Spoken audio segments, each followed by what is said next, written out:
ইকরা হঠাৎ করে ভেঙে পড়েনি, সে একদিনে শেষ হয়নি, তাকে তিলে তিলে শেষ করা হয়েছে।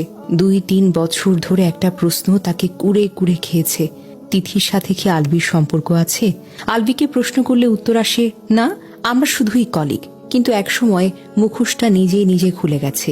যে মানুষটা একসময় বলেছিল তুমি আমার সবকিছু, সে মানুষটাই বলল তোমার প্রতি আমার কোনো ফিলিংস নেই, আমি এখন তোমার সঙ্গে আছি শুধুমাত্র আমাদের বাচ্চাটার দিকে তাকিয়ে। এই একটি বাক্যই একটা নারীর জীবনের ভিত ভেঙে দেওয়ার জন্য যথেষ্ট। ভাবুন তো, স্বামী নেপালে গেছে শুটিংয়ে, সঙ্গে সেই নারী যাকে নিয়ে বছরের পর বছর সন্দেহ। সেই নারীর জন্মদিনে বড় আয়োজন, ভিডিও কলে স্ত্রীকে বলে আমাকে আর কল দিও না তো। এই অপমান কি শুধুই সম্পর্ক ভাঙে? না, এটা একটা মানুষকে ভেঙে দেয়। ইকরা জানতো কোন হোটেল, কোন রুম, জানতো, যেতেও চেয়েছিল নেপালে, করতে চেয়েছিল সবকিছু ফাঁস, কিন্তু বান্ধবীরা নিষেধ করায় আর যেতে পারেনি। সে যেতে চেয়েছিল মুখোমুখি হতে, কিন্তু শেষ পর্যন্ত সে একাই রয়ে গেল। সবাই বেঁচে রইল, শুধু হারিয়ে গেল সে। তিথি নাকি আলভিকে বলেছে তুমি তোমার বউয়ের সঙ্গে থাকো কেন বলো তো? সবচেয়ে নিষ্ঠুর দৃশ্যটা কোথায় জানো?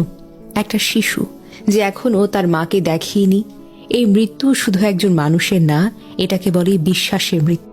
ইকরার মা কাঁদতে কাঁদতে বলেন আমার মেয়েটারে আলভি তার মা মিলে তিলে তিলে ক্ষয় করে দিয়েছে। তবে যার চরিত্রে একবার দাগ লাগে, দুনিয়া সব গেলেও সেই দাগ যেন মোছা যায় না। এমন ছেলেদের 100টা মেয়ে দিলেও 101টা লাগবে। প্রশ্নটা এখানে, আলভি 14 বছরের প্রেমের পর এভাবে ঠকালে কি করে? একটা মেয়েকে তিলে তিলে মেরে ফেললে কি করে? তিথির জন্মদিনে নেপালে একই রুম থেকে সেলিব্রেশন করার সময় একবারও কি মনে হয়নি ঢাকায় তোমার বউ আর ছেলে মিলে কাঁদছে?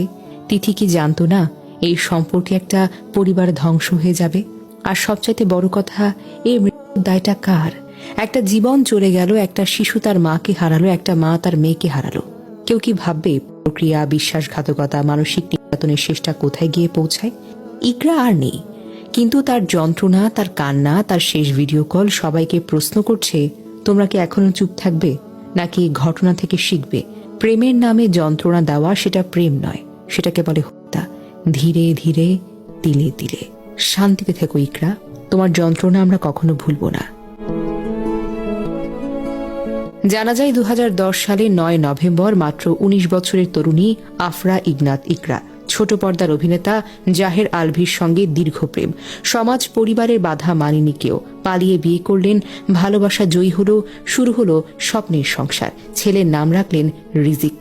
15টা বছর কেটে গেল, কত হাসি, কত কান্না, কত স্বপ্ন, কিন্তু কেউ জানতো না এই সংসারের ভেতরে কি ভয়ঙ্কর আগুন জ্বলছিল। শনিবার দুপুর 1:30টায় মিরপুর DOHS এর ফ্ল্যাটে গলায় পেঁচিয়ে ঝুলল ইকরার নিথর দেহটা। চারপাশ নীরব, শুধু একটা মা বউয়ের জীবন শেষ। পুলিশ বলছে এটা তো আত্মহত্যা, কিন্তু যা বেরিয়ে এসেছে তা গা শিউরে তোলে। এটা শুধু নয়, এটাকে বলে মানসিক হত্যা। তিলে তিলে একটা মানুষকে খুন করা।